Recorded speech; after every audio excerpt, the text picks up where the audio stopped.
Livro do Êxodo, vai se colocar aqui no telão também, para quem não tiver a Bíblia. Êxodo, facinho de achar, que é o segundo livro da Bíblia.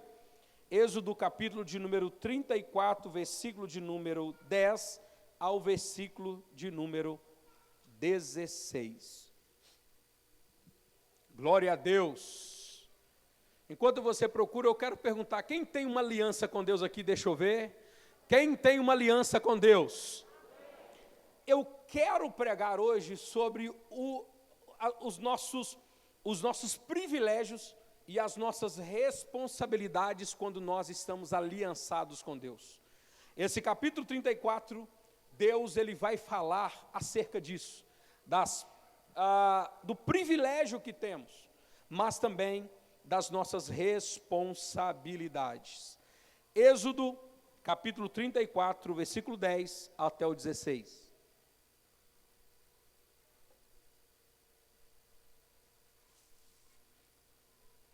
O texto da palavra de Deus diz o seguinte: então disse Deus dizendo, eis que faço uma aliança diante de todo o povo, farei maravilhas que nunca fizeram em toda a terra, nem entre a nação alguma, de maneira que todo este povo em cujo meio tu estás, veja a obra do Senhor, porque coisa terrível é o que faço contigo. Guarda o que eu te ordeno hoje, e eis que lançarei fora da tua presença os amorreus, os cananeus, os heteus, os fariseus, os heveus e os jebuseus. Abstente de fazer aliança com os moradores da terra, para que onde vais, para que não sejais por cilada. Mas derribais os altares, quebrai as colunas e cortareis os postes ídolos, porque não adorarás outro Deus, pois o nome do Senhor é zeloso. Sim, Deus zeloso Ele é. Para que não façais alianças com os moradores da terra, não suceda que, em prostituindo eles com os deuses e lhes sacrificando, alguém lhe convide e coma dos seus sacrifícios. E tomeis mulheres das suas filhas para os teus filhos, e as suas filhas, prostituindo-se com os seus deuses, façam que também os teus filhos se prostituam com os seus deuses. Pai, em nome de Jesus, mais uma vez a tua palavra ela é pregada, mais uma vez nós, como igreja do Senhor, nos colocamos no seu altar. E aqui estamos para ouvir essa palavra, que o Senhor tem a revelar nos nossos corações. Nos abençoe, para que compreendamos tudo aquilo que tens a realizar em nós, em nome de Jesus. Amém e amém. Quando Deus fala essa palavra, essa passagem ao povo, Deus ele leva o povo no deserto, porque todos os que estavam ali no deserto, excetuando Moisés, porque Moisés ele teve um tempo que ele foi criado como filho da filha de Faraó, ou na casa real, mas todos os outros tinham nascido na escravidão, tinham sido escravos, uma mentalidade escrava, e o Senhor tira eles da terra do Egito, e os conduz, e está os conduzindo para a terra da promessa. Só que ali o Senhor, ele começa a preparar o coração do povo, a compreender o que é uma aliança com Deus. Quem foi o Deus que os tirou da terra do Egito? Quem foi o Deus que os tirou do poder de Faraó sobre eles? Então o Senhor, ele começa a nivelar o povo, a tirar do povo uma mentalidade de escravo, e agora colocar neles uma mentalidade de pessoas livres. E dentro dessa mentalidade, a maior preocupação de Deus, claro que isso é uma força de expressão, que chamamos na teologia de antropopatismo, atribuição de sentimentos humanos a Deus. Claro que Deus não se preocupa, só para você entender. A preocupação maior de Deus era que eles entendessem a responsabilidade deles, logo como um povo livre. Aqui nesse capítulo, então, Deus começa a falar com o povo que é ter uma aliança com ele. O Senhor, ele usa a expressão uma aliança, ele faz uma aliança, ele faz um pacto, e o Senhor começa a mostrar para eles, primeiro, o privilégio que eles têm. O privilégio do que é ter uma aliança com Deus.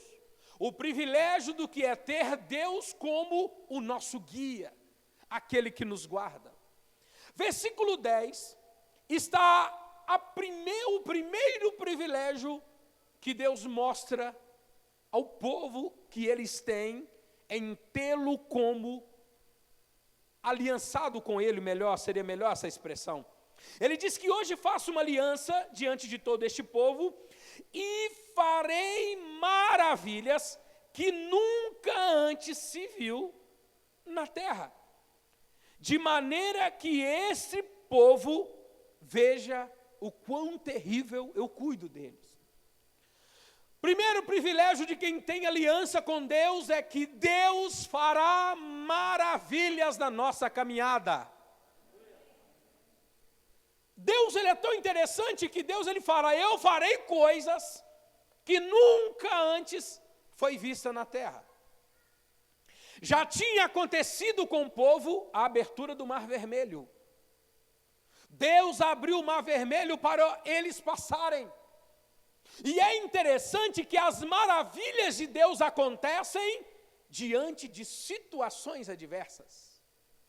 O Mar Vermelho, quando o povo chega no Mar Vermelho, eles viram o Mar Vermelho como o fim.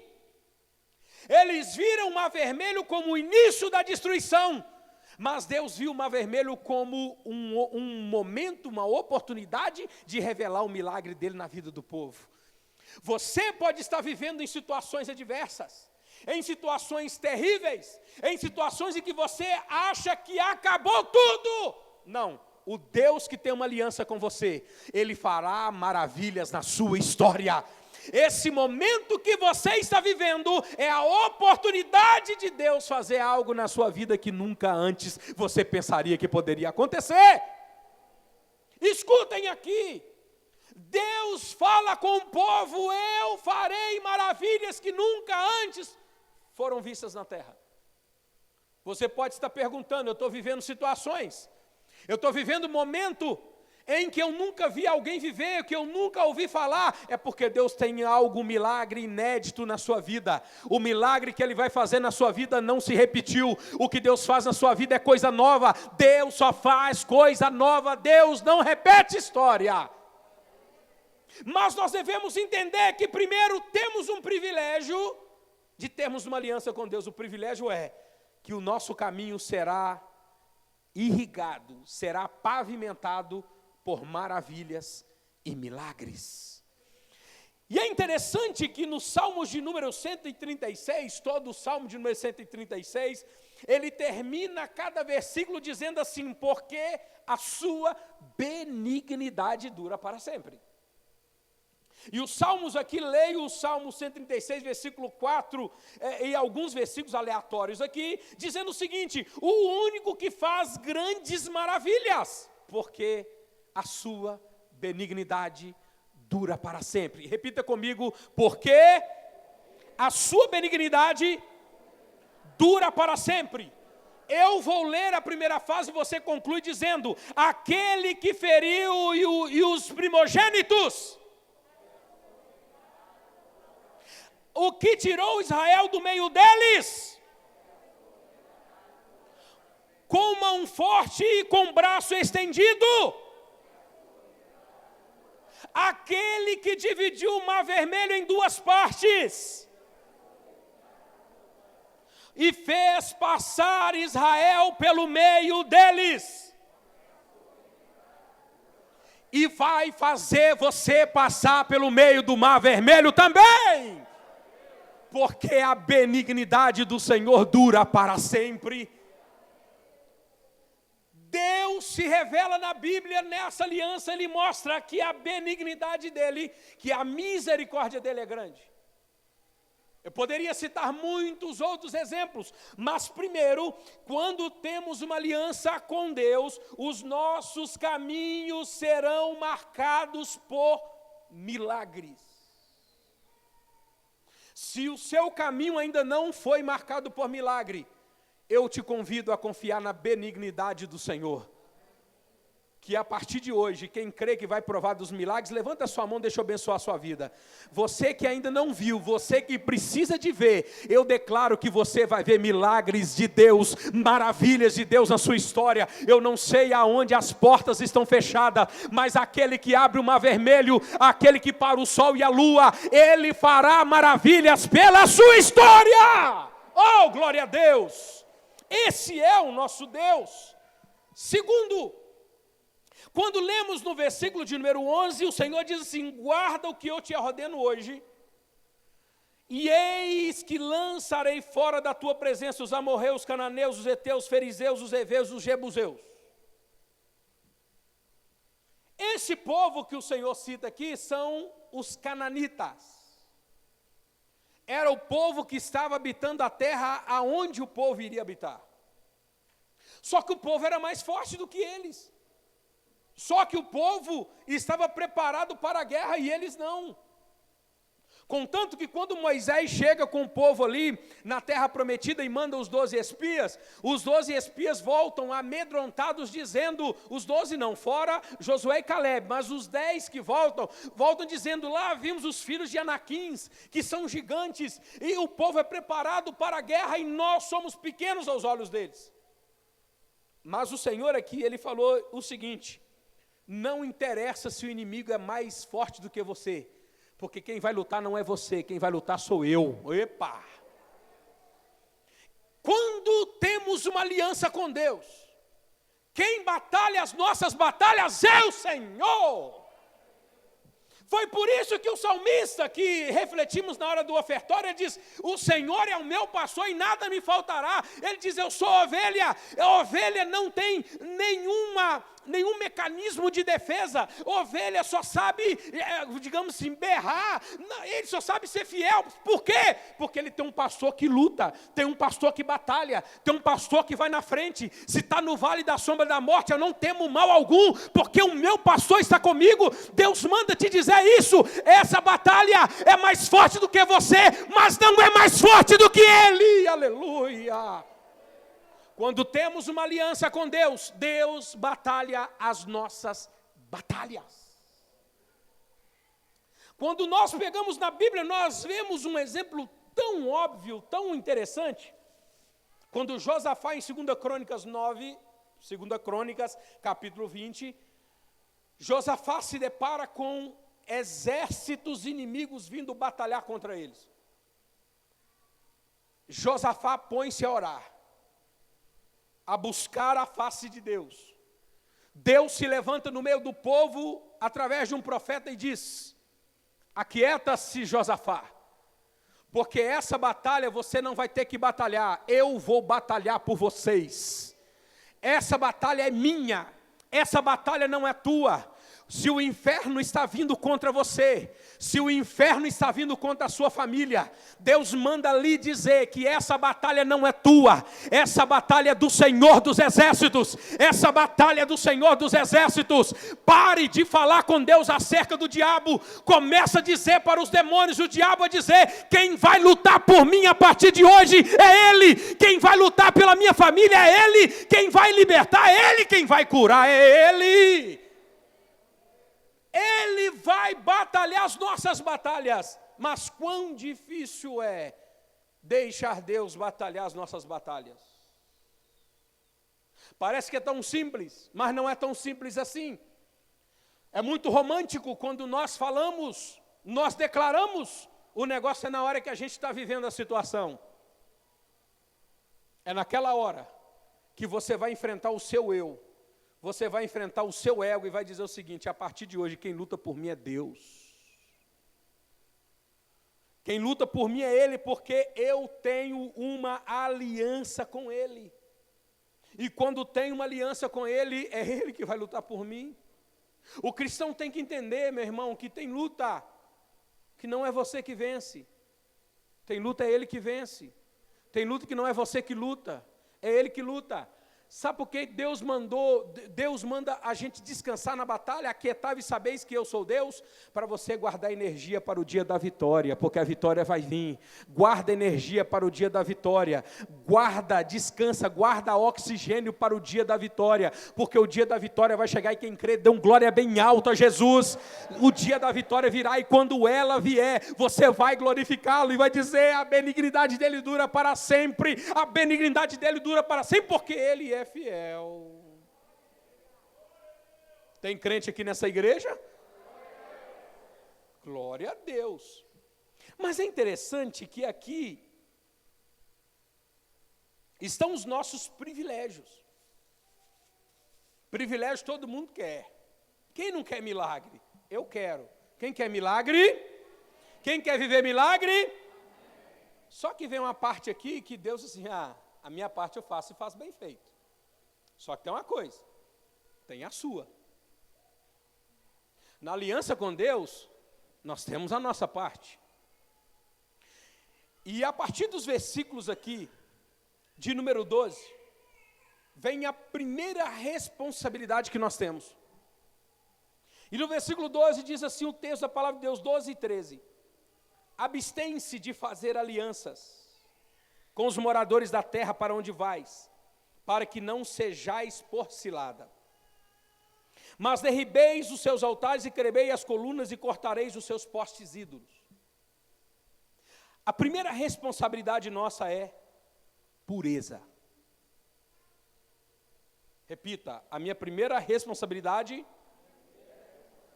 é ter pureza. Se tem uma coisa que Deus não consegue, é dividir a gente com o mundo. E fica tão claro isso na Bíblia, que Romanos 12, 2 já começa com a palavra assim,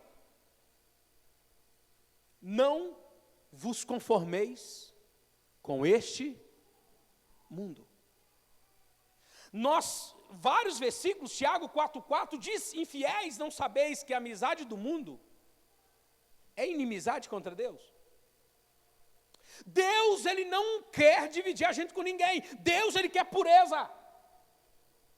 Quando eu digo de pureza, é importante você ter o cartão de membro da igreja, você ter uma igreja onde você é assistido, uma igreja onde você é pastoreado, amém? Mas a pureza não está só quando você está na igreja, nas quatro paredes.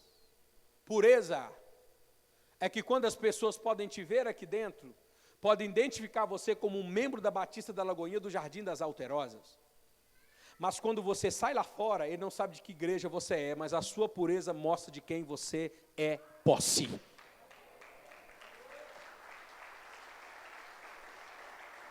Lá fora, a nossa pureza, o nosso modo de agir, as nossas alianças mostrarão quem nos comanda. E foi isso que o Senhor fala com o povo, não façais alianças com eles. Hoje o diabo colocou essa aliança com o mundo chamada status. Tem muita gente achando muito bonito ter aliança, mas coloca o nome de status. Não, é o mesmo engodo de Satanás. Só mudou a coleira, o cachorro é o mesmo. Só mudou a encenação, o teatro, o enredo permanece o mesmo. Sabe o que Deus ele fala? Por quê? Porque a influência com o mundo vai tirar de nós a identidade que temos. E se tem uma coisa que Deus mais se preocupa na Bíblia, é a identidade de cristão que nós temos que ter. Identidade de cristão não é pela Bíblia que carregamos, que é importante carregar, mas é a nossa atitude que nós temos. O que você é quando você sai da igreja? Não me responda. Quem está com o dedo na sua cara é o Espírito Santo. A pessoa que você é quando ninguém está te vendo. A pessoa que você é de verdade é quando você tem oportunidade de fazer alguma coisa errada, é ali que você é aquela pessoa. É aquilo que revela que pessoa você é. É aquele momento que revela. Eu lembrei que a hora até ri. Porque foi um momento assim, a minha esposa até, ela já me conhece. Meu irmão, uma ocasião eu passei por uma situação, para mim foi normal, mas depois meu coração quase pulou pela boca. Aí você já viu que já envolve a esposa. Eu só sei que na época eu estava fazendo seminário, trabalhava à noite, a minha esposa trabalhava perto de casa. Eu era pouco mais de meio-dia, eu desci, passei aonde ela trabalhava e continuei numa avenida do bairro, que tem um passeio muito, muito grande. Quem conhece a Savassi de Betim, que é o PTB, você sabe onde eu estou falando. PTB, né? Região não. Aí eu estava andando no passeio, ok, eu só sei que eu passei normal, e à noite a minha esposa virou para mim e falou assim: você escapou de uma hoje. Quando a mulher fala isso, meu irmão, eu não sei se dá medo ou alegria, porque ela dizendo: hoje você escapou, mas amanhã eu te pego. É igual mãe quando quer bater no filho: hoje eu não te bato, mas amanhã eu te pego. Mais ou menos assim. Mas o que aconteceu? Na hora que você saiu, depois a patroa dela que disse para ela, porque quando eu estava subindo, eu estava mais ou menos 100 metros de distância, a patroa dela viu vindo lá duas mocinhas, vestidas daquele jeito, e ela ficou só na minha captura. Ela ficou só, minha vida até assim, quero ver. Só que quando eu passei, essa narrativa delas, eu passei direto. Nem olhei, ela falou assim: mentira! A minha esposa: o que foi, Thaís? Cátia, eu vou ter que te contar. Seu marido, quando ele saiu daqui, eu fiquei olhando ele, achando que ele ia olhar para, você sabe, das meninas. Ele não olhou. A minha esposa: é porque o meu marido é crente. Meu irmão, eu fiquei com medo. A minha tremedeira. Assim, eu estava na boca da cobra. Misericórdia. Mas o que eu estou querendo dizer? Isso não é para enaltecer, é o que a gente é quando ninguém está vendo a gente. Pureza é isso. As pessoas veem o evangelho através da pureza que você tem. As pessoas veem o evangelho, muita gente caçoa do seu jeito de viver, separado do mundo, mas você está sendo uma luz para aquelas pessoas que estão perdidas.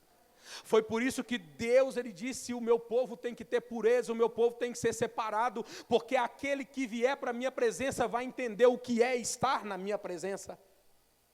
Sabe quem que é o maior referencial para as pessoas que vêm a Cristo? Sabe como elas vão aprender a se comportar? Sabe como elas vão aprender o que é ser crente? Através de você. Se você é crente danificado, vai danificar ele também. É por isso que Deus tem um cuidado que os crentes sejam crentes verdadeiros, porque aqueles que chegam depois de você, eles querem ser do jeito que você é. Se você é cheio de poder, ele vai ser cheio de poder também. Se você vive debaixo de milagre, ele vai viver debaixo de milagre também. Tem crente aqui ainda? E só vai apertando. Isso é a Bíblia que está dizendo, não é eu. Meu irmão, você acha que eu não queria que Jesus falasse assim: o dia que você me aceitar como Salvador, já vai para o céu direto? Você queria isso ou não queria? Eu queria. Não seja hipócrita não. Não, pastor, eu gosto de sofrer, essa grossa. Eu queria que Jesus viesse e falasse assim: me aceitou, já quero ir para o céu. Oh, é a trombeta suando e eu subindo. Tchau, mundo. Adeus, planeta Terra. E embora. Não, mas ainda tem que ficar aqui um pouco ainda. Até que ele venha. Mas é ele que declarou: temos uma aliança. Quando temos uma aliança, ele faz sinais de maravilhas. Ele luta as nossas batalhas. Nós devemos ter pureza, mas tem a quarta, que está no versículo 14. Porque não adorarás outro Deus, o nome do Senhor é zeloso. Deus zeloso é Ele. 15. Para que não façais alianças com os moradores da terra, e não suceda que, se prostituindo eles com seus deuses, vocês se contaminem. Você que é casado, quem é casado aqui, levanta a mão e dá glória. Você que é casado. Uma coisa que tem no casamento que mostra a saúde do casamento é o zelo. É ou não é? Quando você encontra um casal, eu como pastor, quando eu vou aconselhar um casal e vira a esposa ou o marido para mim, eu não estou nem aí onde esse homem está indo, onde essa mulher está indo. Esse casamento está saudável? Não está saudável. Porque casamento saudável tem zelo. E a frase que eu mais gosto quando faço casamentos, essa daí é Ctrl+C e Ctrl+V em todo casamento. Eu falo assim para o noivo. Sabe lá na casa da sua mãe, que você falava assim, mãe, estou indo ali, tem hora de voltar. Isso não te pertence mais. Acabou. O cara fica assim, acabou. Agora eu posso ir. Por quê? Porque o relacionamento tem zelo. Zelo é cuidado. Não é fazer, não estou falando daquela ciumeira não, que o homem até vocês estão entendendo, equilibra. Zelo. Zelo é o quê? Eu zelo pela minha esposa, o esposo zela pela esposa, há um zelo, há um cuidado, há uma preocupação, meu marido não chegou até agora, e liga, e quando liga, as mulheres nunca atendem na primeira vez, mas não atende você da primeira vez para você ver o que vai ser de você. Aqui, ó, é mesmo, Senhor!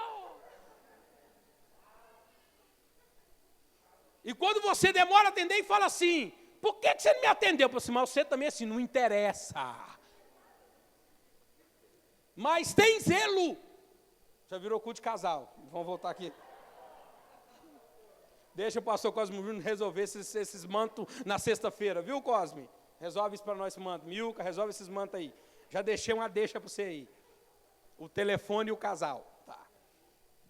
Mas o que o Senhor está dizendo aqui, porque no Antigo Testamento o Senhor colocava o relacionamento dele com o povo como um casamento.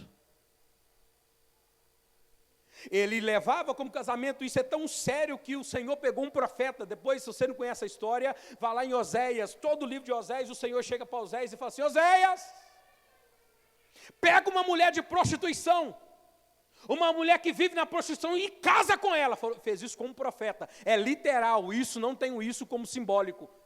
Pega uma mulher de prostituição e casa com ela, e tem filho com ela, e ela vai te largar, e você vai atrás dela e vai buscar. Por quê, Senhor? É para você sentir na pele o que eu estou sentindo com o meu povo que eles estão fazendo comigo. Infidelidade. Deus, ele estava tratando isso, o relacionamento, eles se prostrarem a outros deuses como uma prostituição. Se você, marido, se você, esposa, zela pelo seu marido, zela pela sua esposa, mas você não pagou pela alma dele, você não pagou o preço pelo pecado dele, imagina Deus. Porque Deus me deu o melhor. Deus me deu o filho dele para morrer pelos meus pecados. Aí tem uns irmãozinhos aí, umas irmãzinhas, uns varãozinhos, umas varãozinhas, que chega para você e fala assim, faz um negócio ali de qualquer maneira, é para Deus. Leva Jesus, leva.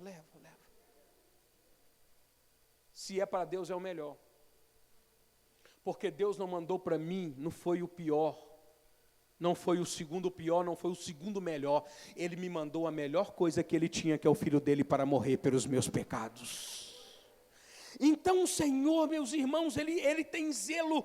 E é interessante que você agora vem no Novo Testamento. E no Novo Testamento há uma lista enorme que o Senhor compara a igreja com uma noiva de Cristo.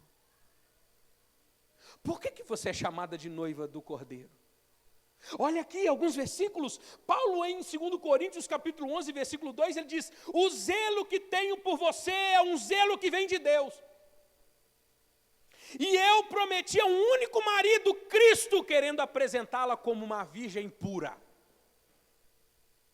Paulo falou com a igreja, eu vou apresentar vocês para o noivo, vocês são a noiva de Cristo, Ele é o noivo, eu estou cuidando de vocês, a pureza de vocês, a palavra que eu prego é para cuidar da vida espiritual de vocês, porque um dia eu vou apresentar vocês pura e imaculada ao noivo que é Jesus Cristo. Não uma noiva comprometida com o pecado e comprometida com o mundo. Em Apocalipse 2 versículos leio, Apocalipse 19, 7 diz o seguinte, regozijemo-nos, E vamos nos alegrar e dar-lhe glória, porque chegou a hora do casamento do Cordeiro e a sua noiva já se aprontou, aleluia. Apocalipse 21, 9, um dos 7 anjos que tinha 7 taças cheias das últimas 7 pragas, aproximou-se e disse: venha, e lhe mostrarei a noiva, a esposa do Cordeiro, aleluia. Sabe o que é isso? Nós somos a noiva de Cristo. Nós temos uma aliança com Deus e Deus tem exclusividade na nossa vida. Ninguém mais tem exclusividade na nossa vida. Só Ele tem exclusividade. Ele é tudo. Ele é o Senhor. E aqui a palavra que arde no meu coração é em Zacarias capítulo 8 e versículo 2. Diz assim, diz o Senhor dos exércitos: zelei por Sião com grande zelo e com grande ira o zelei. Sabe o que está dizendo aqui? A expressão diz com ardente calor, alguém que ama com grande paixão. Deus mostra o grande cuidado que Ele tem para com a igreja, para com o povo. Porque temos uma aliança com Deus. Nessa aliança com Deus, primeiro, Deus, os nossos caminhos serão guiados por sinais e maravilhas. Segundo, Deus vai batalhar as nossas batalhas. Mas terceiro, nós devemos ter pureza. E quarto, Deus tem exclusividade na nossa vida. Os músicos, vem cá. Eu encerro com uma ilustração. Há uma ilustração, eu não sei da sua veracidade, que vai mostrar o zelo de Deus. Essa ilustração mostra porque tem hora que Deus é zeloso a certo tempo, que Deus Ele nos quebra todo. Eu não vou lhe perguntar a quem Deus já quebrou aqui para tirar do mundo. Deus já deve ter feito cada coisa com a gente. Isso é o zelo de Deus. Há uma ilustração que diz que uma mulher tinha um filho de uns 6 anos de idade. Essa mulher estava num local onde tinha um lago próximo à casa dela, e essa mulher estava numa distância considerável do seu filho. E quando a mulher de longe ela estava vendo o filho brincar na margem do lago. E quando aquela mulher, ela olha, tinha um jacaré se aproximando do filho, uma criança pequena. Aquela mulher vem correndo desesperada e gritando, sai daí, e a criança distraída, e o jacaré aproximando, e a mulher vem, grita, e o jacaré aproxima. Quando o jacaré pega as pernas do menino e começa a arrastá-lo para dentro da água, a mulher chega com uma força descomunal e pega no braço da criança e começa a puxar para o lado de cá. E é um cabo de guerra que se inicia entre a mulher e o jacaré, até que a mulher consegue arrancar a criança da boca do jacaré, das presas do jacaré. O que acontece é que essa criança, ela é hospitalizada pela gravidade dos ferimentos causados pelo jacaré. Depois de umas 2 semanas, vão até aquela criança repórteres, porque aquilo repercutiu. E os repórteres começam a entrevistar aquela criança e dizer, me conta a experiência, como é que foi a experiência da sua mãe te salvar do jacaré. E a criança mostra a perna toda enfaixada pela cicatriz, ou nem cicatriz, tinha um machucado ainda, pelo que fez, mas ela começou a mostrar os braços. Está vendo meus braços?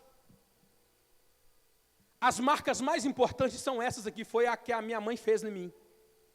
A unha da mãe dele.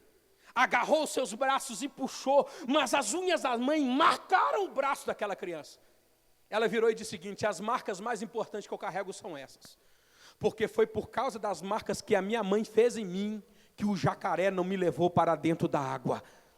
Tem muitas vezes que Deus vai deixar marcas profundas em você, mas não é para o inferno te levar, porque Ele tem zelo por você. Tem hora que Deus vai marcar você com profundidade, vai marcar você com grandes marcas, mas escute aqui, é o zelo de Deus que vai fazer isso. Deus já deve ter marcando pessoas aqui, pessoas devem ter entrado aqui tristes, amarguradas, porque algumas coisas deram errada. É o Pai que está te marcando e dizendo, eu não vou lhe perder para o mundo. Fique em pé no lugar onde você está e eu quero orar por você neste momento.